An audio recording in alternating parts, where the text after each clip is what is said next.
ഒരിക്കൽ ലക്ഷദ്വീപിന്റെ മനോഹരമായ തീരങ്ങളിൽ ഒരു കുട്ടി ജീവിച്ചിരുന്നു. അലി എന്നായിരുന്നു അവന്റെ പേര്. ചെറിയ പ്രായത്തിൽ തന്നെ കടലിനോടും കടലിലെ ജീവികളോടും കൗതുകം തോന്നിയ അവൻ ഒരുപാട് നേരം കടലിനെ കുറിച്ച് ചിന്തിച്ചു. കടലിലിറങ്ങി കളിച്ചു. കടൽ തീരത്ത് സമയം ചെലവഴിച്ചു. ലക്ഷദ്വീപിൽ വേണ്ടത്ര സ്കൂൾ സൗകര്യം ഇല്ല എന്നുള്ള കാരണം കൊണ്ട് അച്ഛൻ അലിയെ കണ്ണൂരിലുള്ള ഒരു സ്കൂളിൽ കൊണ്ടുപോയിട്ട് ചേർത്തു. പക്ഷേ അറിവ് നേടുന്നതിന് പകരം ജോലി നേടാൻ വേണ്ടി പഠിക്കുന്ന ഈ സ്കൂൾ സിസ്റ്റത്തോട് താല്പര്യമില്ലാതെ നാട്ടിലേക്ക് തന്നെ തിരിച്ചുപോയി. പിന്നീട് അങ്ങോട്ടുള്ള അലിയുടെ ജീവിതം അറിവ് തേടിയുള്ള ഒരു പ്രയാണമായിരുന്നു. അങ്ങനെ സ്കൂളിൽ പോവാതെ പ്രകൃതിയിൽ നിന്ന് തന്നെ അറിവ് തേടി നേടി തന്റെ 18ാമത്തെ വയസ്സിൽ മറ്റുള്ളവർക്ക് അറിവ് പകർന്ന് നൽകുന്ന ഒരു അധ്യാപകനായിട്ട് അലി മാറി. ശേഷം ദ്വീപിലെ ഇന്ത്യൻ സർക്കാരിന്റെ ചീഫ് സിവിൽ ഉദ്യോഗസ്ഥനായി. എന്നിരുന്നാലും അലിയുടെ താല്പര്യം എപ്പോഴും സമുദ്രജീവികളോടായിരുന്നു. അങ്ങനെയാണ് 1960കളിൽ ലക്ഷദ്വീപിൽ നിന്നും അലി തമിഴ്നാട്ടിലുള്ള സെൻട്രൽ മെറൈൻ ഫിഷറീസ് റിസർച്ച് ഇൻസ്റ്റിറ്റ്യൂട്ടിൽ എത്തുന്നത്. മനുഷ്യൻ അതുവരെ കണ്ടെത്തിയിട്ടില്ലാത്ത ധാരാളം കടൽ ജീവികളെയും മീനുകളെയും അലി കണ്ടെത്തി. ആ നിരീക്ഷണ പാടവത്തിനുള്ള ബഹുമതിയായി അലി കണ്ടെത്തിയ മീനുകളിൽ ഒരെണ്ണത്തിന് അബൂ ദഫ്തഫ് മണിക്ഫാനി എന്ന അലിയുടെ തന്നെ പേര് നൽകി. പരീക്ഷണങ്ങളൊക്കെ നടത്താനുള്ള സൗകര്യത്തിന് തുറസ്സായ വലിയൊരു സ്ഥലത്ത് ചെറിയൊരു കുടില് കെട്ടി അലി താമസം തുടങ്ങി. മറ്റു വീടുകളൊന്നും ഇല്ലാത്തൊരു പ്രദേശമായിരുന്നതുകൊണ്ട് തന്നെ അവിടെ കറണ്ട് എത്തുന്നുണ്ടായിരുന്നില്ല. ഒരുപാട് നാൾ അപേക്ഷിച്ച് കാത്തിരുന്നിട്ടും കിട്ടാതെ വന്നപ്പോൾ അലി തന്നെ സ്വന്തമായി വൈദ്യുതി ഉൽപ്പാദിപ്പിച്ച് ആ വീട്ടിൽ വെളിച്ചെത്തിച്ചു. വീട്ടിലേക്ക് ആവശ്യമായ റെഫ്രിജറേറ്ററും അലി തന്നെ സ്വന്തമായി നിർമ്മിച്ചെടുത്തു. ആ 17 ഏക്കർ തരിശുനിലം സ്വന്തം അധ്വാനം കൊണ്ട് പൊന്നു വിളയുന്നൊരു ഭൂമിയാക്കി മാറ്റി. സ്വന്തം ആവശ്യത്തിന് ഉപയോഗിക്കാൻ വേണ്ടി മോട്ടോർ ഘടിപ്പിച്ചൊരു സൈക്കിൾ ഉണ്ടാക്കി.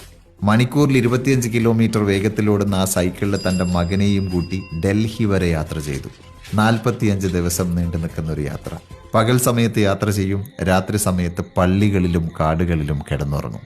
അലിയുടെ പേരിൽ സ്വന്തമായിട്ട് പേറ്റന്റ് ഉള്ള ആ സൈക്കിൾ പിന്നീട് പലർക്കു വേണ്ടിയും അലി ഉണ്ടാക്കി കൊടുത്തു. അങ്ങനെയിരിക്കെ സാഹസിക യാത്രികനായ ടിം സെവറിൻ അലിയെ തേടിയെത്തുകയാണ്.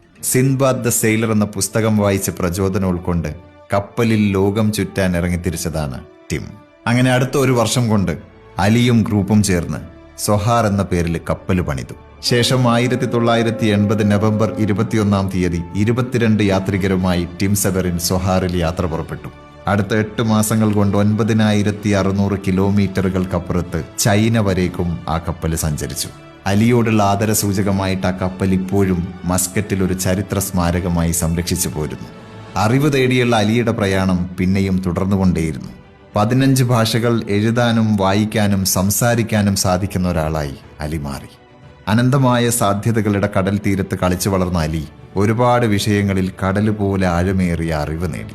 Marine biology, marine research, geography, astronomy, social science, traditional ship building, fisheries, agriculture, അങ്ങനെ ഒരുപാട് വിഷയങ്ങൾ അലിക്കൊരു വിഷയമേ അല്ലാതായി. നിരവധി യൂണിവേഴ്സിറ്റികളിൽ അലിയുടെ പ്രബന്ധങ്ങൾ പഠന വിഷയമായി. അങ്ങനെ 2021 രാജ്യം പത്മശ്രീ നൽകി അലിയെ ആദരിച്ചു. മുരദുഗന്ധുവർ അലി ബേഫാനു എന്ന അലി മണിക്ഫാന്റെ ജീവിതം നമ്മളെ പഠിപ്പിക്കുന്ന ഒരു പാഠമുണ്ട്. കഴിവിന് പരിധിയില്ല, അവധിയേയുള്ളൂ. കഴിവിന്റെ പരമാവധി എന്നാൽ നമ്മുടെ കഴിവിന് നാം തന്നെ കൽപ്പിക്കുന്ന പരമമായ അവധി.